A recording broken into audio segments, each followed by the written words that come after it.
오늘은 스가랴 9장 15절에서 17절 말씀 묵상하겠습니다. 9장 15절에서 17절까지 말씀입니다.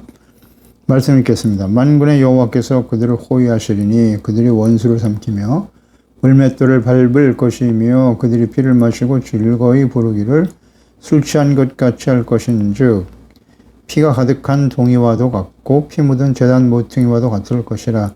이날에 그들이 하나님 여호와께서 그들을 자기 백성의 양떼같이 구원하시리니 그들이 왕관의 보석같이 여호와의 땅에 빛나리로다. 그의 형통함과 그의 아름다움이 어찌 그리 큰지 곡식은 정년을 새 포도주는 처녀를 강건하게 하리라. 아멘. 언약의 백성들을 향한 하나님의 소망과 사랑. 하나님께서 피로 맺은 언약의 백성 이스라엘, 그들을 하나님께서 구원하신 이후에 그들을 향한 하나님의 그 예언의 말씀, 약속의 말씀들을 주고 계시죠. 피로 맺은 하나님의 백성들이다. 애굽에서 구원하실 때도 유월절 어린 양의 피로 구원해 주셨고요. 이 피의 언약은 이제 하나님께서 장차 보내실 예수 그리스도의 십자가에 피로 맺을 새 언약으로 이어지게 되는 것이죠. 이스라엘 백성들이 바벨론 포로 이후에 예루살렘으로 돌아왔을 때 하나님께서는 이제 선지자들을 통해서 당시에 하나님께서 성전을 건축하게 하시고 이스라엘 백성들의 관계를 회복시켜 주심으로써 주시는 약속일 뿐만 아니라 그리스도를 보내사 예수 그리스도를 통해서 이루실 하나님의 나라, 그리고 예수님을 통해서 이루실 하나님의 그 간절한 소망, 하나님의 뜻이 무엇인가를 자세히 말씀해 주고 있는 것입니다. 하나님이 갑절이나 복을 내려 주실 것을 약속하셨고 대적들을 물리치고 승리하게 하실 것이다 라는 약속도 주셨어요. 그리고 헬라의 자식들을 치게 하실 것이다. 이 헬라의 자식들은 장차 알렉산더 군대를 하나님께서 물리쳐 주시고 보호해 주실 것이다. 그 위에 계속 이어지는 로마까지 결국은 하나님께서 하나님의 자녀 백성들을 지켜주실 것이다 라는 약속의 말씀이기도 하고요. 아니 헬라의 자식들이라고 하는 것은 하나님과 그리스도를 부인하고 대적하는 모든 시대의 사람들로 이해할 수 있겠죠. 예수님께서는 십자가에 죽으신 것 부활을 통해서 승리하셨고 이제 재림하심으로써 이 예언과 약속의 말씀은 성취될 것이다 라는 것을 우리가 성경을 통해서 확인할 수 있게 되죠.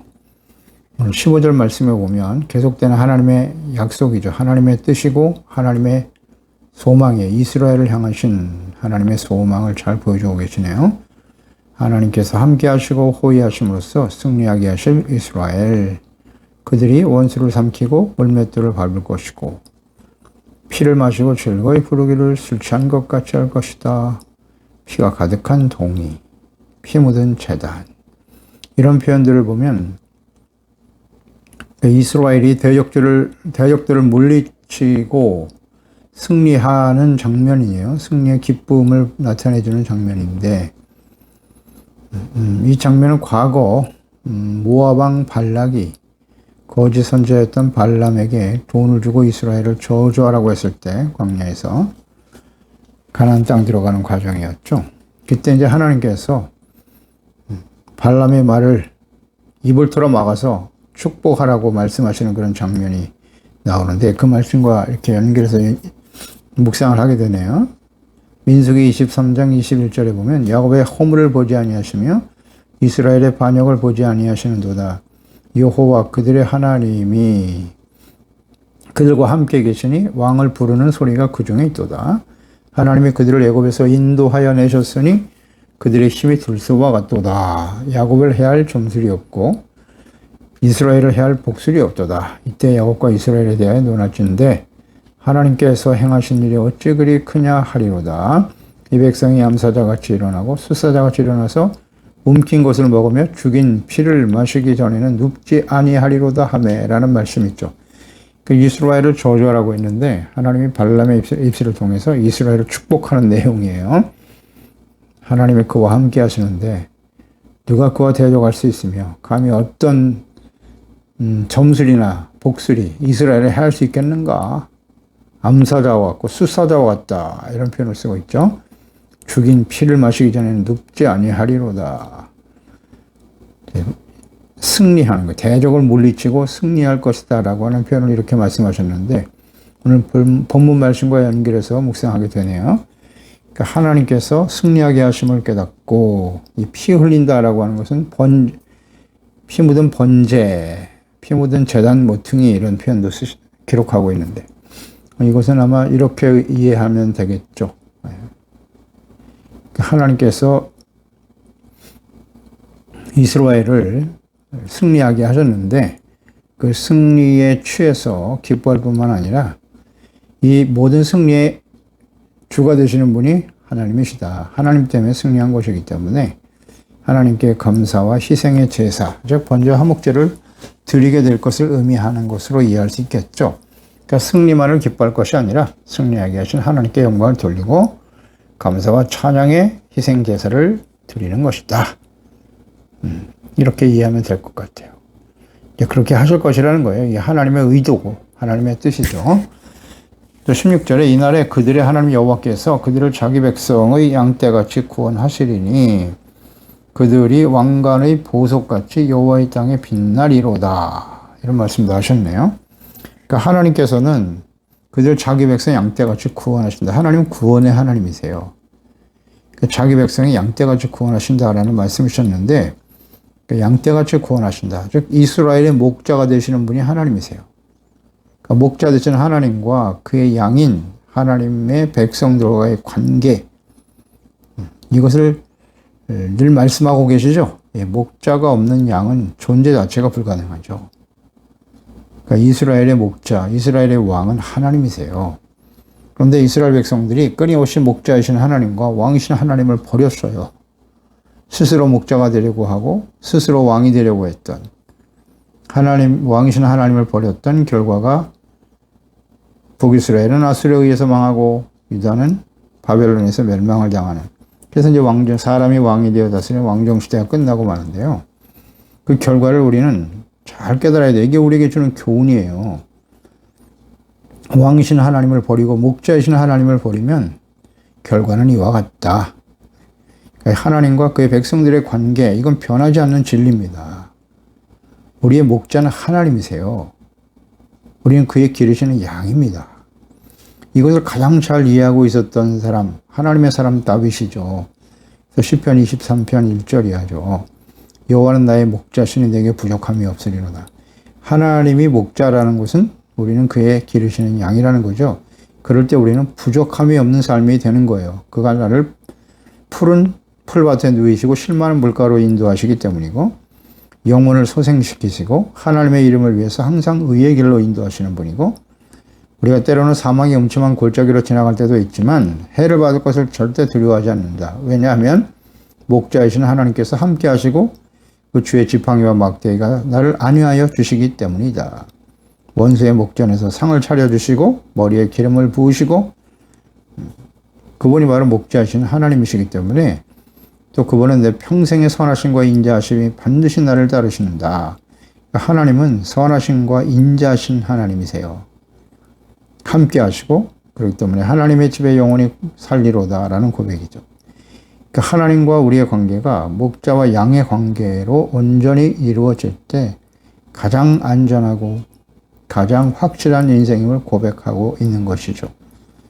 그러니까 하나님을 잃어버린 하나님의 백성들은 마치 목자 없는 양과 같아서 짐승의 밥이 되고 마는 거예요. 사탄의 공격에 대처하여 싸워 이길 수가 없어요. 하나님의 자녀, 그리스도인의 삶은 하나님이 없는 이 세상 속에서 끊임없는 영적 싸움을 싸우고 있는 것이다. 잊지 말아야 돼요. 양 주변에는 이리들이 또 늑대와 짐승들이 사자와 곰들이 항상 노리고 있어요.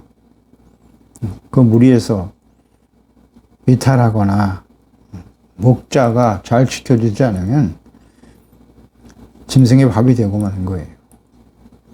그러니까 하나님과 우리의 관계를 아주 잘 설명해 주고 있는 것입니다. 양과 같이 우리를 구원하신다. 목자이신 주님을 따라가야 돼요. 하나님께서 보내실 그리스도 예수께서도 역시 우리의 선한 목자가 되시는 분이시다라고 말씀하고 계시죠.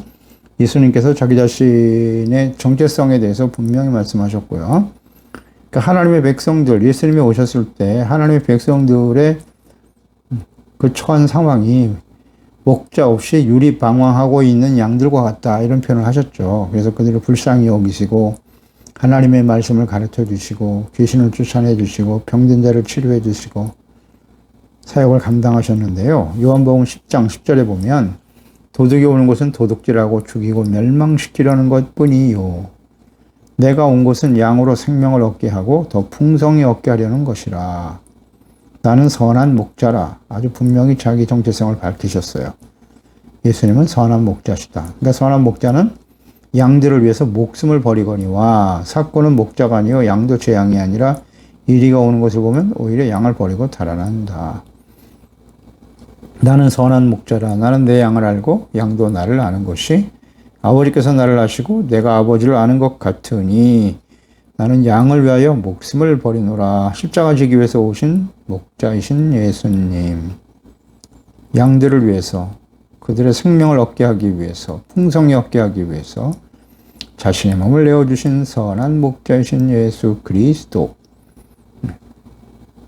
우리의 목자는 예수님이세요. 그분만이 우리의 목자이십니다. 아멘입니다. 우리는 스스로에게 질문해 보는 겁니다. 우리는 진정 예수님을 목자로, 나는 그의 기르신 양으로 인정하고 있는가? 그 관계 속에 살고 있습니까? 스스로 목자 노릇하며 살아가고 있지는 않나요? 우리가 선한 목자이신 예수 그리스도를 믿고 구원받아 그분의 인도하심을 따르는 양으로 살아갈 때 그것이 가장 안전하고 하나님의 보호하심과 인도하심 속에서 참된 평안과 만족과 기쁨을 누리며 살아갈 수 있는 것입니다. 그 주님을 떠나면, 그 목자가 인도하시는 그 길을 따라가지 않으면 그때부터 고통과 시련이 찾아오게 되는 것이고 악한 원수마귀에 삼킬 자가 되고 마는 거예요. 그렇지 않나요?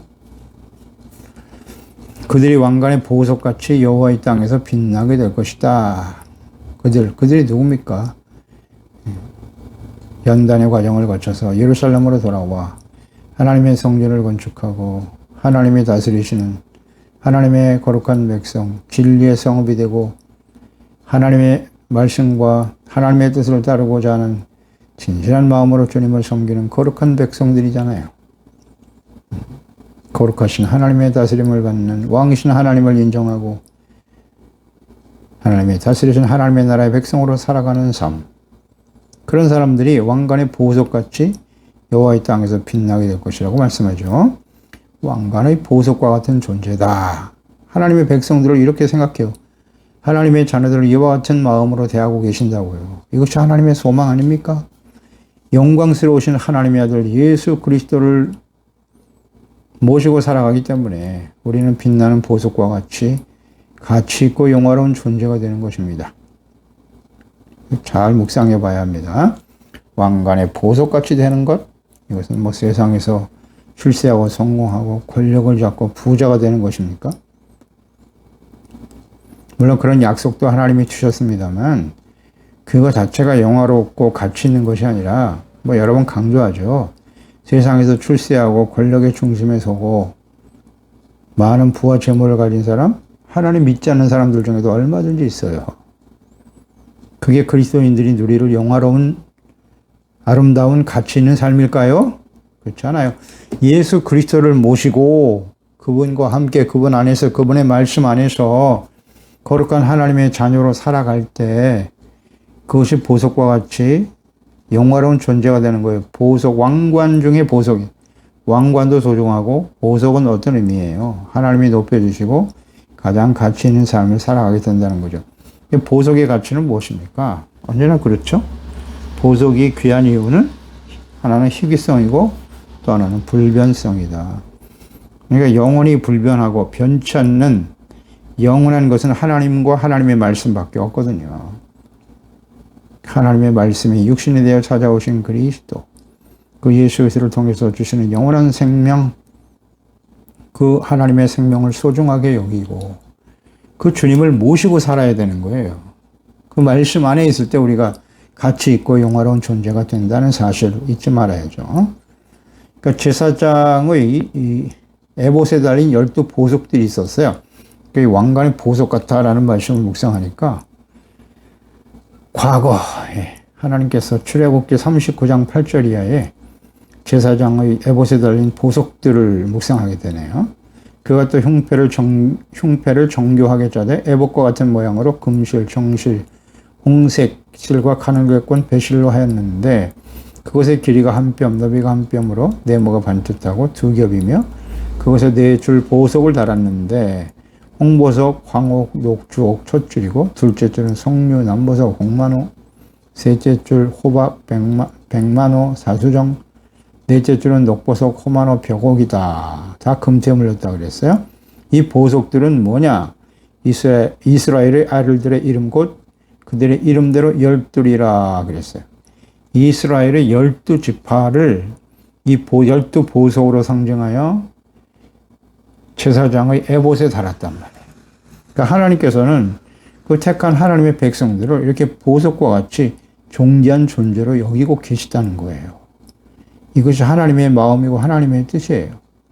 그 제사장들이 그것을 에봇에 걸게 하셨고 그 이스라엘 백성들의 죄를 대속하기 위해서 제사장들은 하나님께 나가 제사를 드리고 동물의 피로 죄를 사하고 용서받는 일을 위해서 헌신하게 되었다. 그러니까 하나님의 백성들이 하나님 앞에서 말씀을 듣고 죄를 깨닫고 용서받고 의롭다함을 얻는 것이 보석과 같은 존재가 되는 거예요.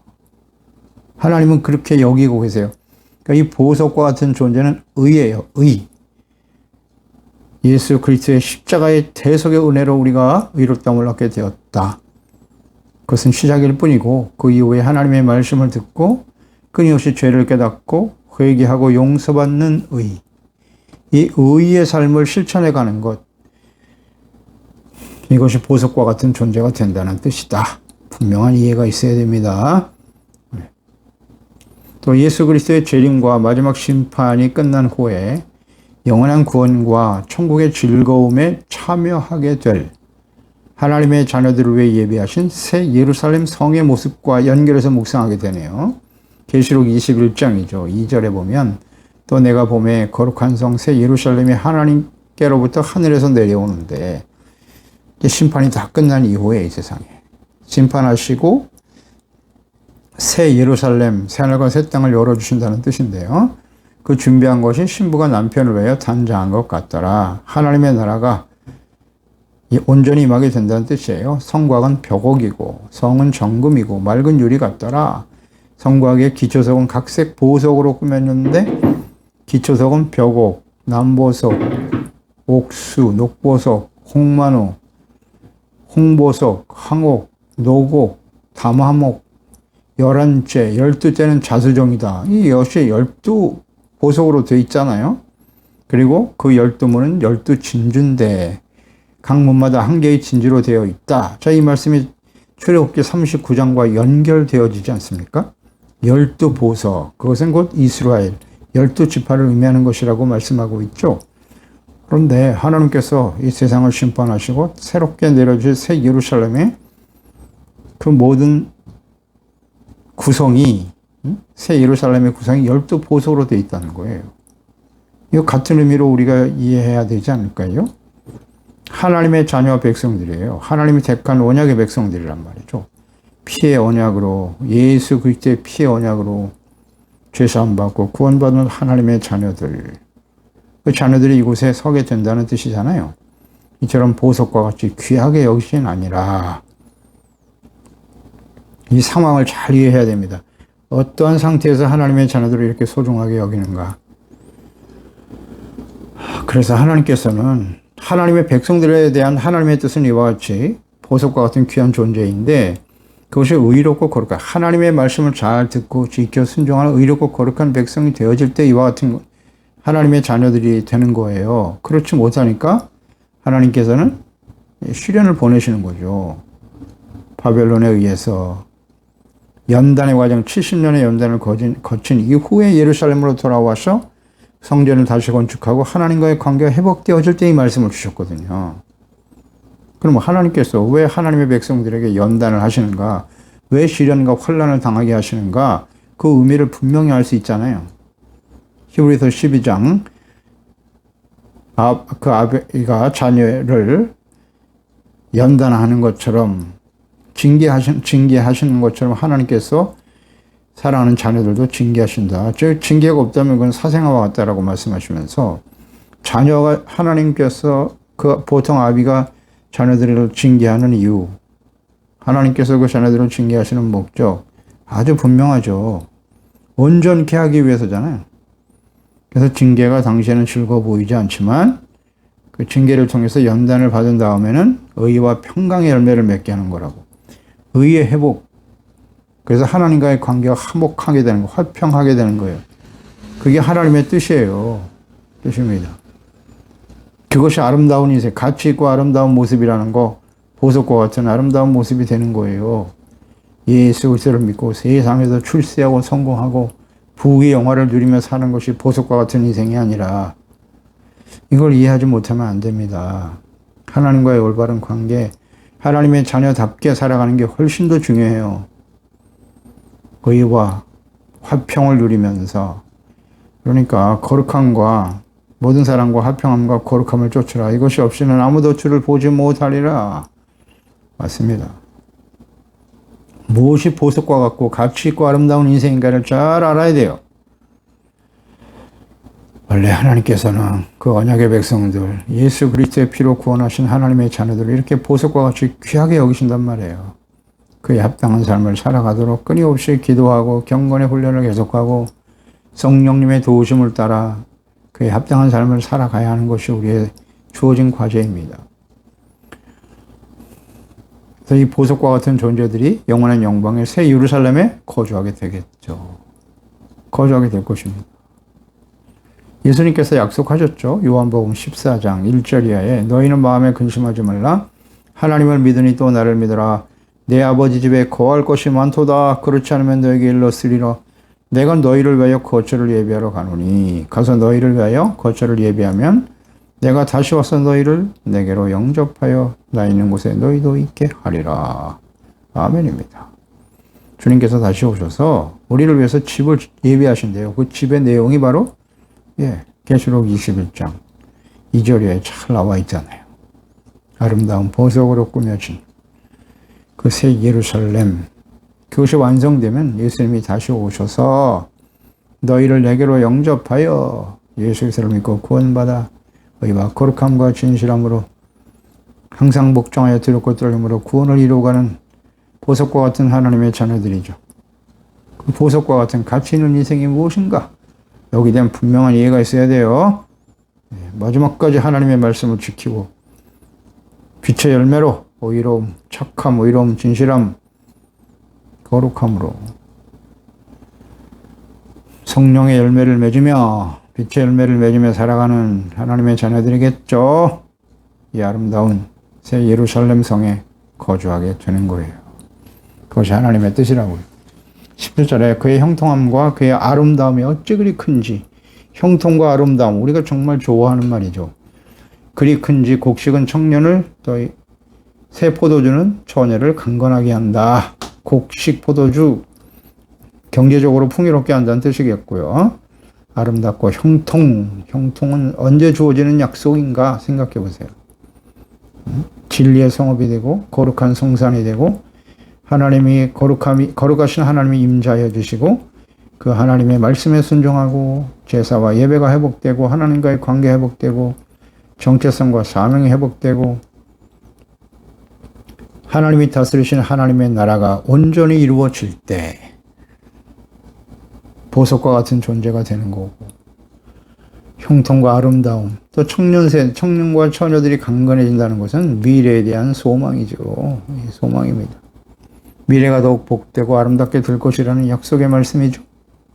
이를 위해서 하나님께서는 70년 동안 바벨론에 의해서 연단의 과정을 거치게 하셨던 거예요. 잘 생각해 보세요. 로마서 5장 3절로 4절에 다 아는 말씀이죠. 다만 이뿐 아니라 우리가 환난 중에도 즐거워하느니 이는 환난은 인내를, 인내는 연단을, 연단은 소망을 이루는 줄 알미로다. 자, 하나님께서 하나님의 백성들을 환난을 통해서 인내와 연단이라는 거 잊지 마시고요. 죄를 버리는 거예요. 연단을 통해서 소망을 이룬다. 이 소망은 무슨 소망? 하나님의 소망이 이루어지는 거예요. 오늘 본문 말씀에 하나님의 소망이 잘 나타나 있죠?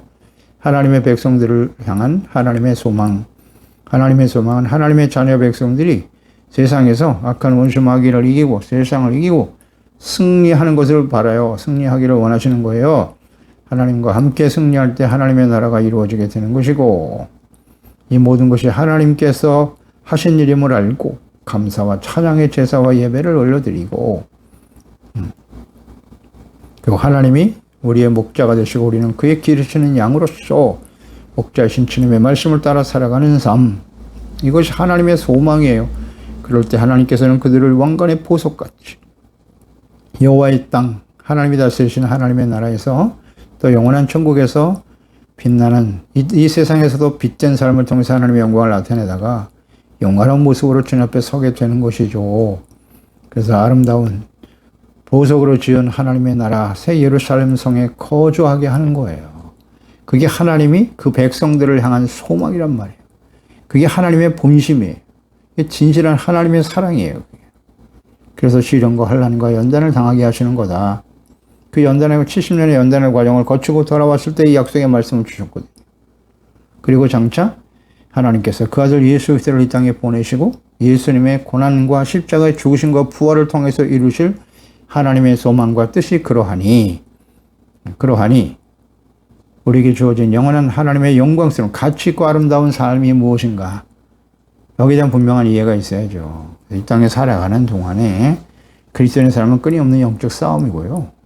의의를 위해서 박해를 당하는 게 너무나 당연한 일이에요.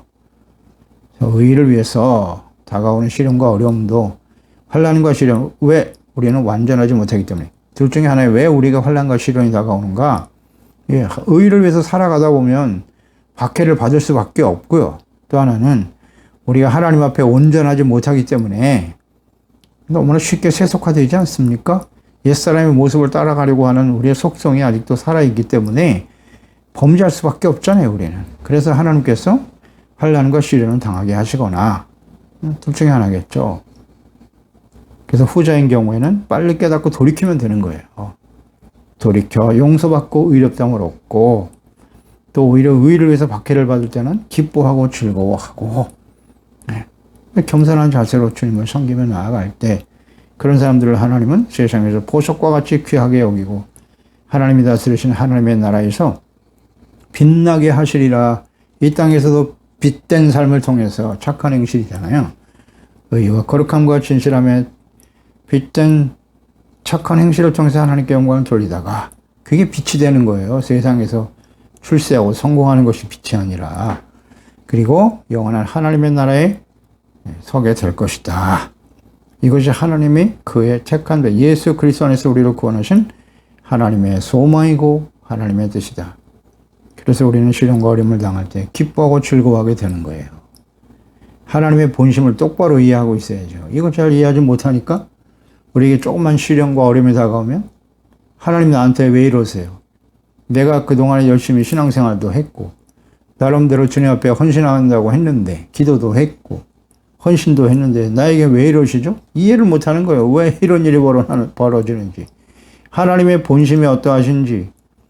하나님은 우리가 진정 하나님과 깊이 교제하고 그 하나님을 알고 하나님의 뜻을 알고 우리가 이 땅에 그리스도인으로 살아가는 이유와 목적이 무엇인가를 똑바로 알아서 주님의 영광을 나타내는 진정한 가치, 세상에서 뭐 대단한 사람이 되는 게 아니라 이렇고 거룩하고 진실된 복된 자녀이 되기를 간절히 원하시는 것입니다. 이것을 깨닫고 항상 두렵고 떨리는 마음으로 감사함으로 주님의 거룩함을 이뤄가는 저희들이 되어야 할 것입니다. 기도하겠습니다. 하나님 아버지, 오늘도 주의 말씀을 통해서 이스라엘 백성들 70년 동안 바벨론에서 연단받고 돌아온 이후에 하나님의 성전을 바르게 세우고 하나님 앞에 주어진 예루살렘, 이스라엘이 진리의 성읍이 되고 하나님이 거하시는 거룩한 성산이 되고 많은 사람들에게 주님의 함께 하심으로 놀라운 승리와 역사를 이루게 하실 뿐만 아니라 하나님이 구원하시는 연단 이후에 하나님의 자녀와 하나님의 나라의 회복을 통해서 그 백성들이 왕관의 보석처럼 가치 있고 존귀한 존재가 되기를 원하시고 또 승리와 하나님께서 경제적인 풍요도 허락해 주시고 형통함도 허락해 주시고 영원한 하나님의 나라 새 예루살렘 성에 거주하게 하시는 이것이 바로 하나님이 그 백성들을 향한 소망이고 하나님의 본심이고 주님의 뜻입니다. 그래서 하나님은 다양한 모습으로 우리에게 말씀으로 깨우쳐 주시고 또 시련과 환난을 통해서 우리를 연단하사 하나님의 소망과 뜻을 이루기를 원하신다는 걸 분명히 이해하고 썩어져 버릴 세상의 소망을 두고 세상에도 성공하고 출세하는 게 빛이 아니에요. 빛된 삶이라고 하는 것은 착한 행실이고 의와 진실함과 착함의 열매를 맺어가는 거예요. 그래서 하나님의 자녀답게 잘 준비되어 영광스러운 모습으로 주님 앞에 설 수 있는 우리 모든 지식과 가족들 자녀들이 되게 하여 주시옵소서. 예수님의 이름으로 기도드리옵나이다. 아멘.